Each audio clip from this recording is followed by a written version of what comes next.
Міне мынау бүгін қазан айының 10-ы. Көңді түсіріп алдық. Енді жай жасап жатым. Мына жер мынау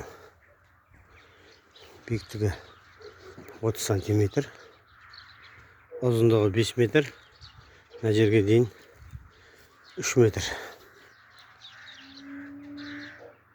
3-5, 15 квадрат метр болып тұр. Енді ана төбеде жиналып тұрған артығына бұрышқа тастаймын. Ар жақтың барлығы шу болып қойды. Енді бергі шеттері қалды.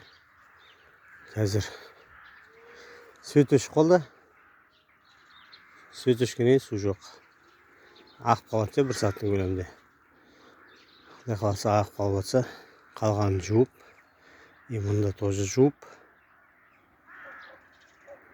же калифорниялық шалаушынды алып келіп, мына жерге биіктігі 30 сантиметр жерге әкеп саламыз, Алланың қалауымен. Бұл Шиелі ауданы, Алғабас ауылы. Алла қаласа биогумус Алғабастан болып шығады. Рахмет.